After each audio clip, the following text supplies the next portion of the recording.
member. So, General, I'm a little confused. Oh, I can't. It's too long and too big and too ugly, too everything. I'm a little confused.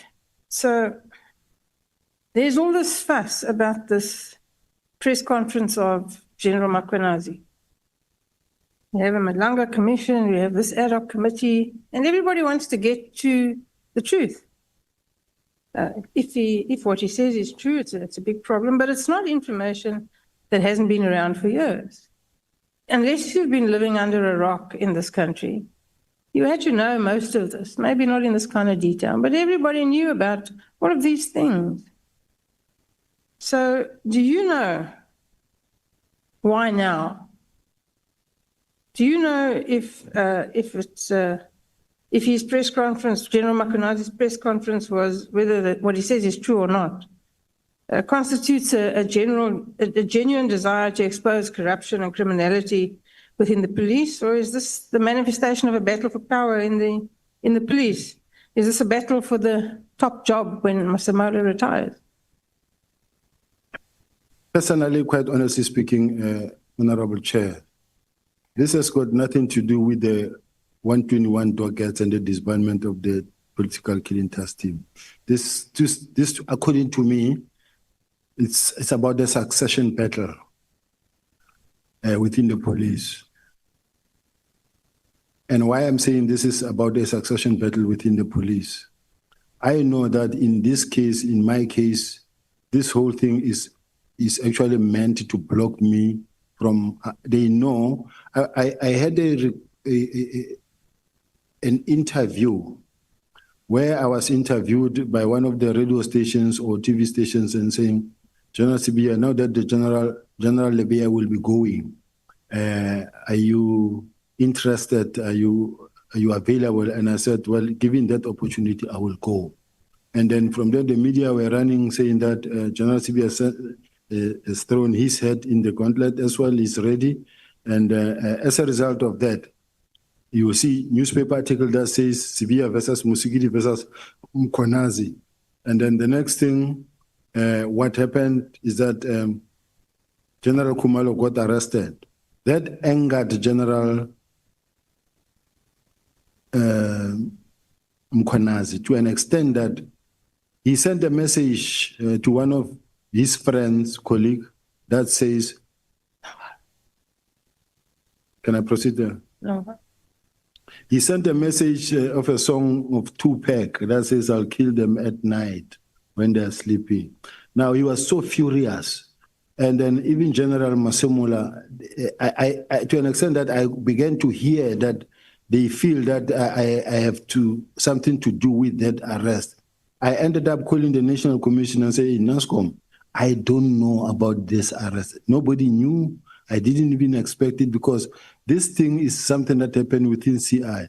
The National Commissioner then said to me, no, you wouldn't have known about this arrest because it's something that happened within CI.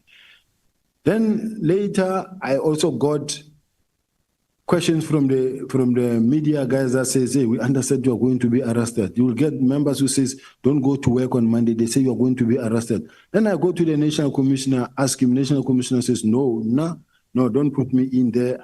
You are not about to be arrested. Then we start working together. We run until the 4th of July, on the eve of the 6th. I get a call from General Mkhwanazi talking to me, asking me whether I'm coming to KZN or not. Then I said, no, I'll be coming, General.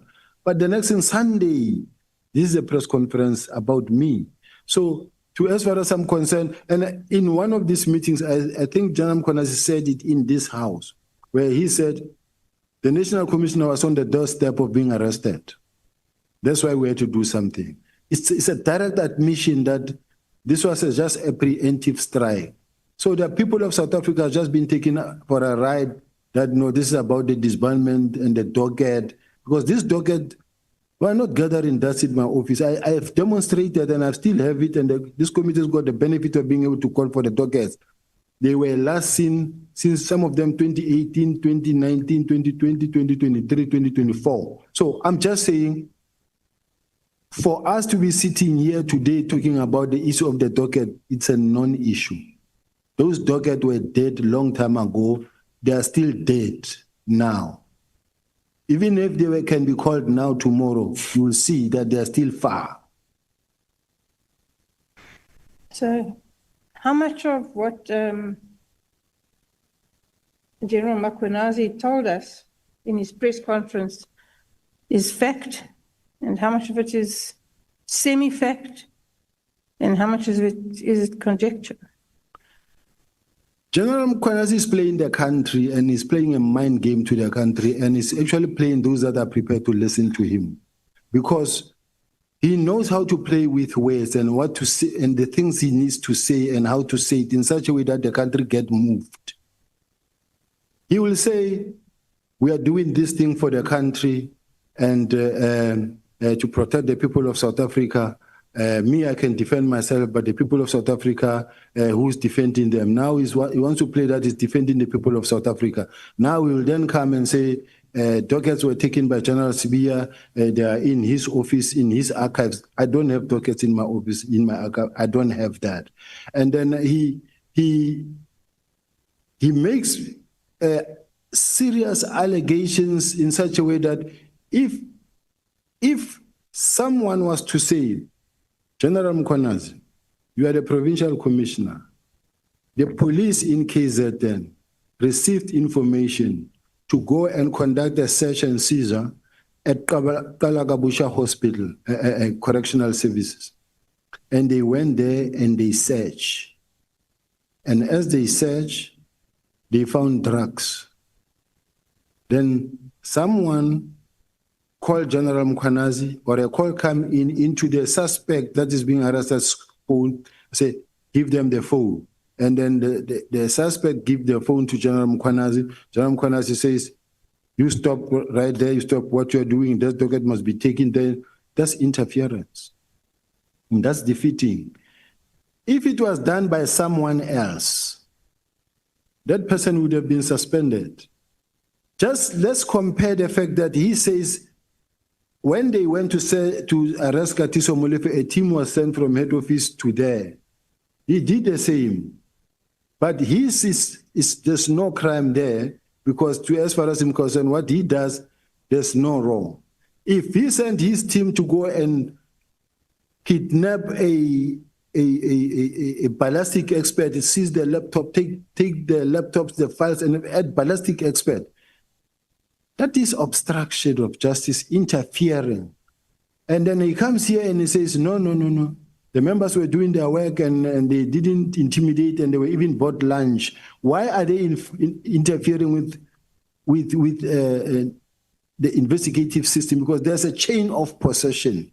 The integrity needs to be preserved at all material times of the evidence that has been collected. Now, I'm sitting with a situation where if there was anybody, if today I can stand up and go and call that press conference, I also used, at some point in my life, I also wore camouflage uniform. Maybe I should also wear one, go make a conference as well and talk things. But I will be fired from the podium same time. That day on stage doing that, I'll be gone. But some people, because they've got a very powerful social media that they have invested in, every TikTok that you open, no police official is allowed to do what General Mkhwanazi is doing. No provincial commissioner you will see on TikTok. He's the only one that campaign on and funded on TikTok.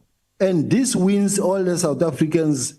You touch Mkhwanazi, you touch us. But he's a policeman. So I'm just saying there are a lot of things that are wrong that we are supporting as a country. And we are creating a monster that no one is able to control. That is why he's able to come here in this house and threaten members of this house and say, you don't touch the members of intelligence, and because you will forcing them to respond. And once they respond, they will talk. And once they talk, many of you, I don't know what said, many of you will do what, but that is wrong. We can't allow such a situation as a country to continue. So all I'm saying is that If the purpose for which he wants crime intelligence to continue and the political testing to continue, and then the next thing, nobody can touch them because they use this political killing testing to conduct their investigations. They also controlling intelligence. They've got intelligence on everyone. Whoever wants to come closer to them, then that person gets threatened, say that we will talk. Can't be allowed. General, the political killings task team, by all accounts, was initially quite successful. In the recent past, less successful. So what is all the fuss about? I really don't know, Honorable Member, because we are saying we're building a capable state. Building a capable state, we're saying let the whole country be equipped, be well-resourced with technology, in such a way that they are capable and able, to an extent that they are all able to carry their own respective environments. Now, we cannot really be fighting so hard to keep and maintain a very expensive political killing task team that is meant to actually take care of a very small number or pool of excellence within KZN only. The whole country is not really taken care of, and the whole country is suffering. Once you have one provincial commissioner fighting so hard for the political task team to continue for years, spending millions and millions and millions on a yearly basis, that shouldn't be allowed. Tell me, General, when you were reinstated into the South African police, did you know anything about Nhlanhla Mkhwanazi, these people? Not at all. I found them here, these people in the police, especially Nhlanhla. I found them working with the police very close to the generals and other police officials. I mean, it is unfortunate. He's a well-known person. In my case, I didn't know him. I didn't know him only at the time when his name began to pop up. And by the time his name began to pop up, the moment you start to step back, you can see that already this man is known by all. But part of your portfolio was to also being in charge of crime intelligence, right? That's correct, Honourable Member. Surely they would have been able to fully inform you about these gentlemen. Did you not make inquiries?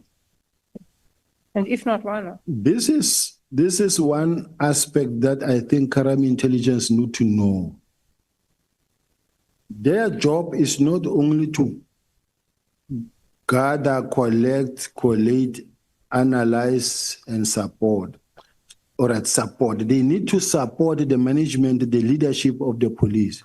If, for an example, Chair, it so happens that you come across an individual who contacts you regularly, and this individual is on site.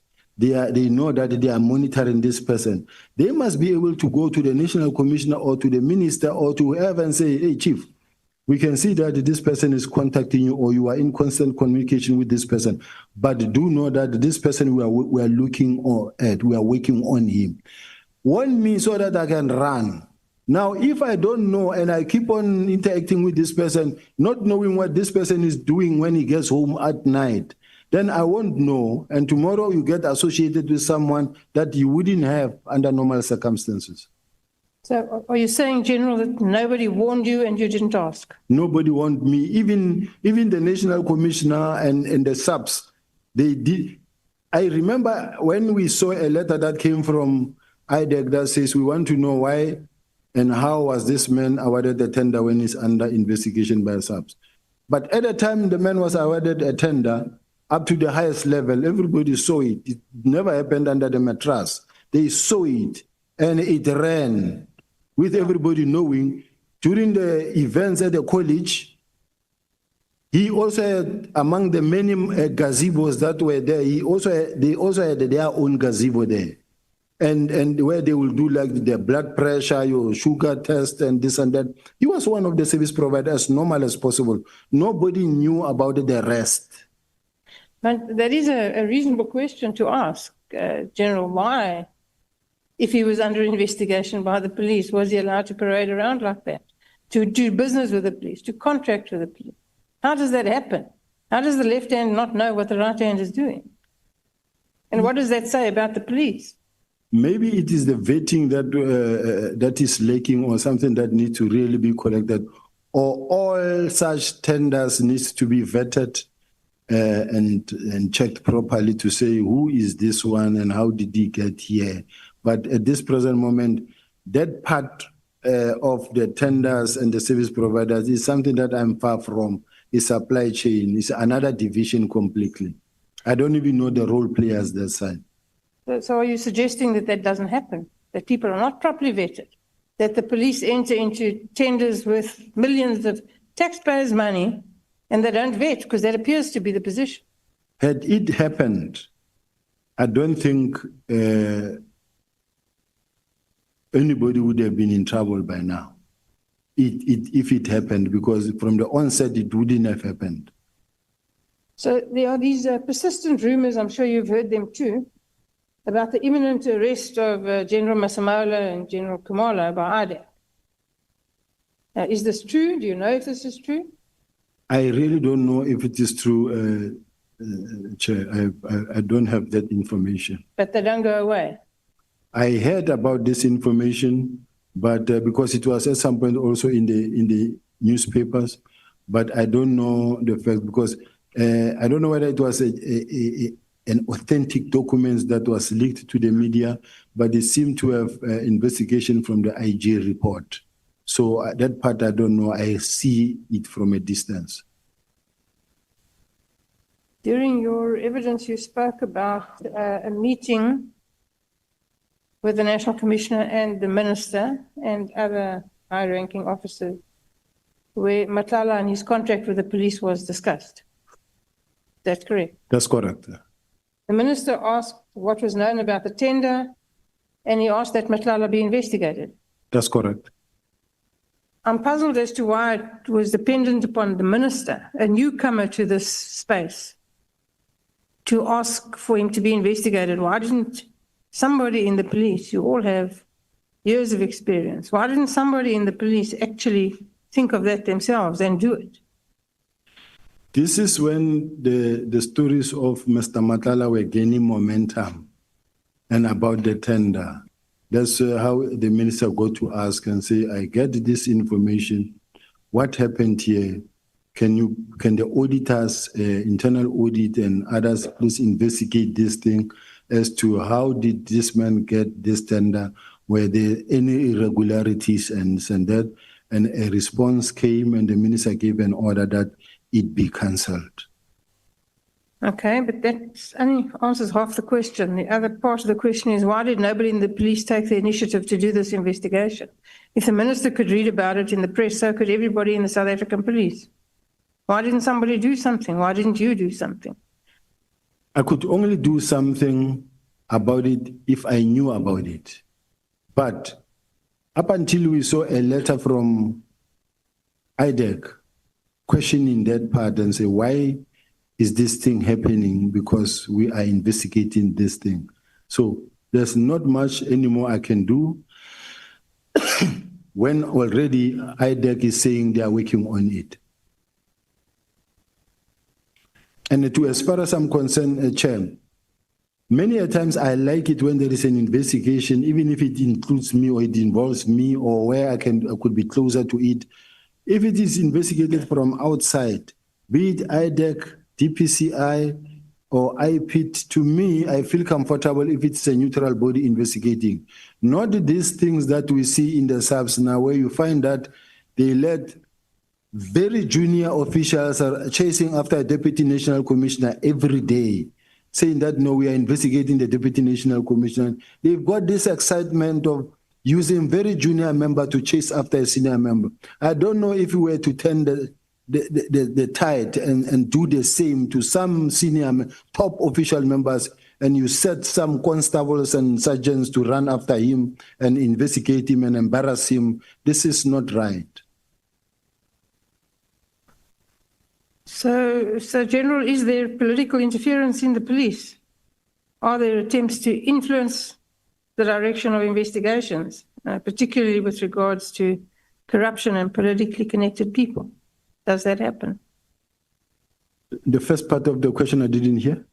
Is there political interference in the police? Are there attempts to influence the direction of investigations, particularly with regard to corruption and politically connected individuals?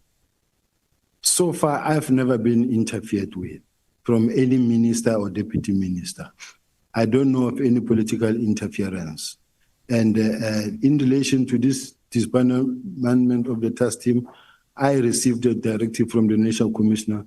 It is between the National Commissioner and the minister to decide whether there's political interference or not. I'm not talking about the political killings task team in general. I'm talking about in general. In general, are you aware of political interference in the South African police? I don't know of any.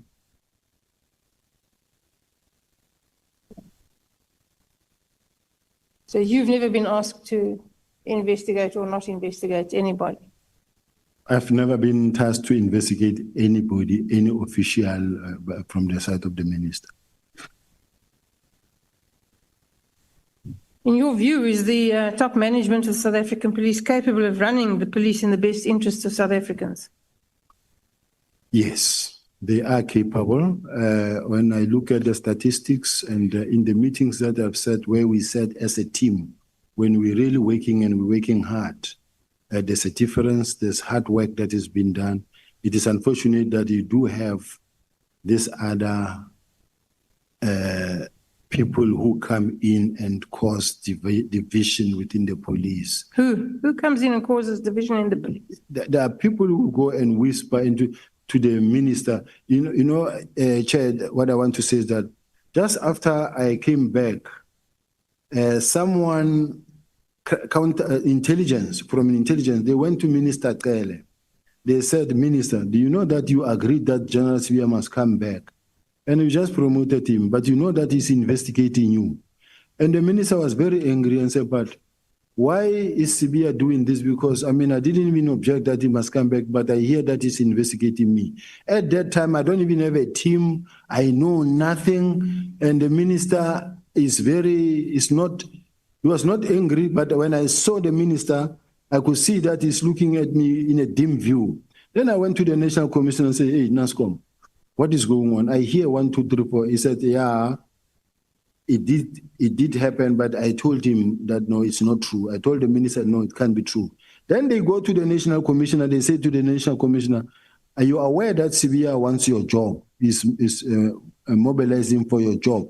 Then the National Commissioner woke up at night and he went to see the mother of my child, who's my colleague then, went to visit her and say, hey, do you know that Sibiya wants my job? And then I had to write a long message to the National Commissioner to assure him that, National Commissioner, I've never been in uniform all my life. I've never been a station commander, a cluster commander or a provincial commissioner. I'm not interested to become a national commissioner. Please, I'm interested in the DPCI, but not here. And then he said, no, thank you very much. Please keep it the way you are. And the next thing, it never stopped. It went on and on and on and on, with the National Commissioner thinking that I want him out. So don't you want to be the National Commissioner? I don't think that is where I want to be, but if I'm approached, I would go for the opportunity. My role is that they've worked hard to try and speak to, when you look at artificial intelligence and all the negative stories are said about me, whether it's Senzo Meyiwa, what they do is they just throw my name and then it will replicate into 1,000 that talks about negative things about you. Everything that you say, it just turned into artificial intelligence. Just to speak bad about my name in such a way that even tomorrow when I have to occupy a position, a consideration is to be made. They will say, this one is too controversial, or this one has a lot of issues. This is the intention. General, I understand that this process is painful and it's not the first time you're going through it. But this isn't only about you. You understand that? This is about South Africa. And my question to you was, do you think the top management of the South African police are capable of running the police service in a fashion that is in the best interests of South African citizens. And you said yes, but just the state of the country, the level of crime, South African police service is not managing to do a good job. I understand that there are thousands of policemen who go to work every day, and thank God for them, who do a great job. But we're not managing. And something will have to change. We have to do something differently. And what is that going to be? I must indicate, Chair, the National Commissioner of the South African Police Service, the current National Commissioner, is very experienced. And he knows his job. He knows what he's doing. And he knows how to deploy. And he knows how to build a team at some point. He knows how to look at the situation. Let's take, for an example, the elections. And he knows how to plan, put a proper plan together that will actually result into zero incidents throughout the country. And when you look at the statistics, they are green, green, green, green. So I can't sit here and say, no, they are not capable. They are capable. There are challenges, yes, but they are capable. Okay, General, my last question. When you took over crime intelligence, what did you do to clean it up? Because Lord knows it was a mess. Can you tell us today that it's better? It was a mess, but when I came in, it was run by General Khumalo. I have received a number of complaints that affect him, and I've also received a number of complaints from the generals that report to him. But unfortunately, it is a space that I was entirely not in control of, because General Khumalo has got a special relationship with the National Commissioner. That is why even when he gets arrested, the National Commissioner will make sure that he does not get suspended, number one. Number two, within 2 weeks, he clears him. Then there's nothing. It doesn't happen just you find that there is crime committed, a person has been charged, investigated by IDEC, charged, and then still running the case. But within 2 weeks, 3 weeks, you have cleared the person. You even submit an affidavit that this person be allowed to go back to work. As an accounting officer, you don't do those things. So I'm just saying, crime intelligence, it has got challenges.